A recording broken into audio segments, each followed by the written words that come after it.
ఏమైంది? ఆయన దగ్గర నుంచి రిప్లై రావట్లేదా? ఇరిటేట్ చేయకండి బ్రో. అసలే జాబ్ పోయింది, రెంట్ కూడా డ్యూ ఉండి రోడ్డు మీద పడిపోయా. లిటరల్లీ దగ్గరకు వచ్చి రోజు అడుక్కుంటున్నా, కానీ ఏం లాభం లేదు. ఏమో ఆయన బిజీ ఉన్నాడేమో. యూనో ప్రపంచాన్ని అంతా మేనేజ్ చేయాలి కదా. మరి ఆయన బిజీ ఉన్నప్పుడు ఆయన దగ్గరకు వచ్చి మాట ఎందుకు వేస్ట్ చేసుకోవాలి? పని చూసుకోండి బ్రో.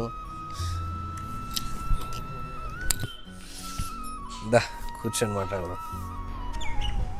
ఏంటి పైకి చూస్తున్నావు? ఆయన ఉన్నాడనా? మరి ఇంత పెద్ద ప్రపంచం అనే కుటుంబానికి తండ్రి ఉండడంటావా? మరి కష్టాల్లో ఉంటే ముందుకు ఎందుకు రాడవా తండ్రి? తన పిల్లలు కష్టాల్లో ఉన్నప్పుడు కూడా ఒక్కవేళ తను నా ముందరికి వస్తే నేను ఒక్కటే అడుగుతా, why always me? Maybe he feels guilty.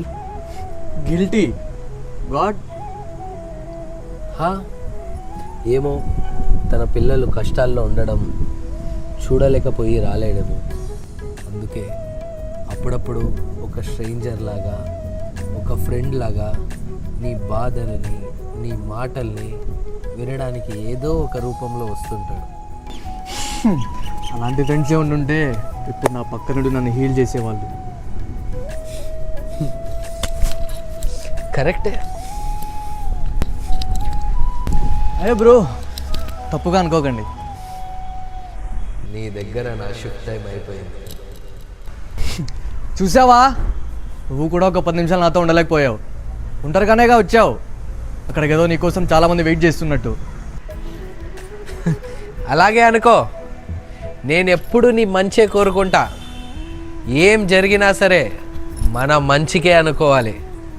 అంటే ఇప్పుడేంటి, ఆ మంచి టైం వచ్చేంత వరకు అన్నీ వదిలేసి కూర్చోమంటావా?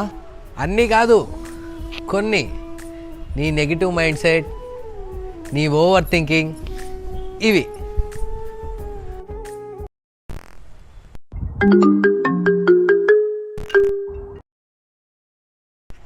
This is Jagadish. Interview? I'm available tomorrow. Thank you ma'am. Thank you so much.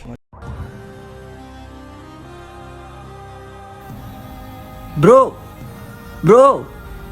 నీ పాజిటివిటీ నాకు కూడా పనిచేసింది నిన్నే. Bro bro bro bro bro తిరగవేంటి?